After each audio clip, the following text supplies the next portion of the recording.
Sahabat dan saudaraku, mari menggunakan waktu mempelajari firman Tuhan hari ini.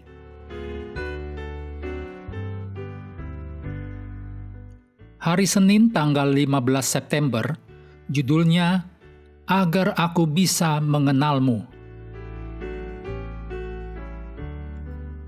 Kita mulai dengan doa singkat yang didasarkan dari Mazmur 103 ayat 8. Tuhan adalah penyayang dan pengasih, panjang sabar dan berlimpah kasih setia. Amin.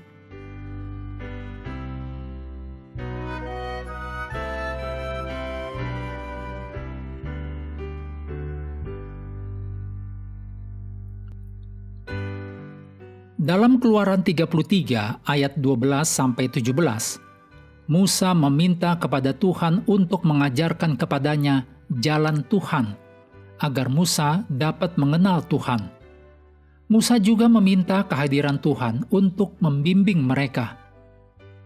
Pertumbuhan Musa di dalam Tuhan sangat stabil.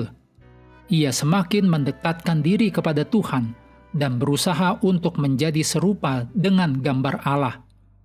Suatu hari ketika ia sedang bercakap-cakap dengan Tuhan di tenda pertemuan, Musa tiba-tiba menyadari bahwa ia tidak mengenalnya, dan ia mengucapkan suatu doa khusus. Di dalam Keluaran 33 ayat 13 dikatakan, "Beritahukanlah kiranya jalanmu kepadaku, sehingga aku mengenal engkau." Musa sadar akan kebutuhannya yang mendalam untuk memahami Tuhan pada tingkat yang baru. Ia menemukan bahwa semakin ia mengenal Tuhan, semakin ia tidak mengenalnya. Musa menyadari kebutuhannya dan dengan sepenuh hati ingin mengenalnya lebih baik lagi. Tuhan dengan rela mengabulkan keinginan Musa. Dengan melihat pengalaman Musa sejauh ini, kita dapat melihat bagaimana Musa ditarik ke dalam hubungan yang lebih dalam dan intim dengan Tuhan, dan bagaimana Musa bertumbuh secara rohani. Pertama, Musa mendaki gunung dan menghadap Allah, ditulis dalam Keluaran 19 ayat 3. Lalu dia pergi, naiklah Musa ke atas, ditulis dalam Keluaran 19 ayat 20.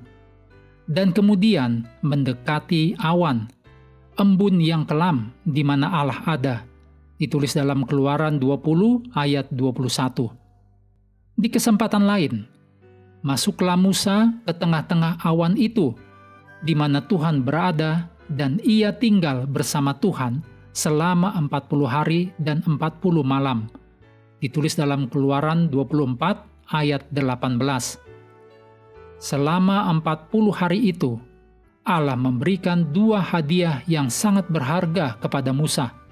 Yang pertama, hadiah berupa Dekalog yang ditulis oleh Allah sendiri di atas kedua loh batu, yang juga dipahat oleh Tuhan sendiri, ditulis dalam Keluaran 24 ayat 12.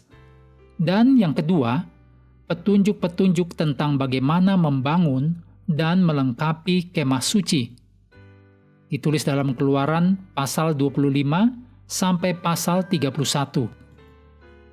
Kemudian Musa menggunakan 40 hari dan malam bersama Tuhan, bersyafaat atau mengantarai orang-orang berdosa, ditulis dalam Keluaran 32 ayat 30 sampai 32 dan Ulangan 9 ayat 18.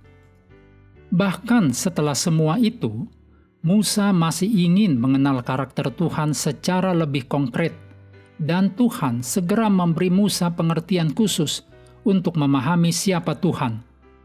Pengetahuan yang diinginkan Musa bukanlah sekedar pemahaman intelektual tentang Tuhan, tetapi pengetahuan yang berasal dari pengalaman tentang persekutuan Tuhan. Tidak heran, berabad-abad kemudian, Yesus berkata di dalam Yohanes 17 ayat 3, "Inilah hidup yang kekal itu, yaitu bahwa mereka mengenal Engkau, satu-satunya Allah yang benar, dan mengenal Yesus Kristus yang telah Engkau utus."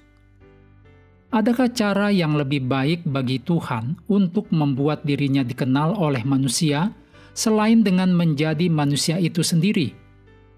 Renungkan secara mendalam. Apakah diri kita mengenal Allah atau hanya mengetahui tentang Allah? Sebab ada perbedaan penting di antara mengenal dan hanya mengetahui.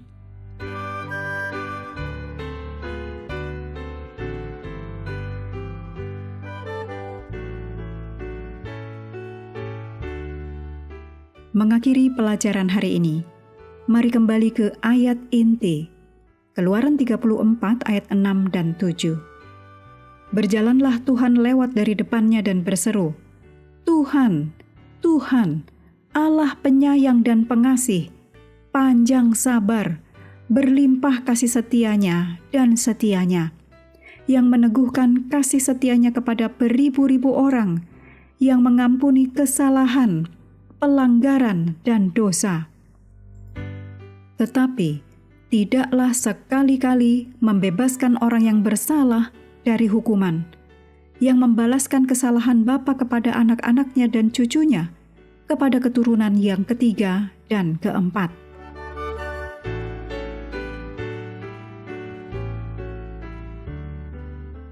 Sahabat juga perlu melengkapi waktu untuk bersekutu dengan Tuhan setiap hari dengan bacaan Alkitab sedunia. Percayalah kepada nabi-nabinya yang melanjutkan dari Bilangan pasal 35. Tuhan memberkati kita semua.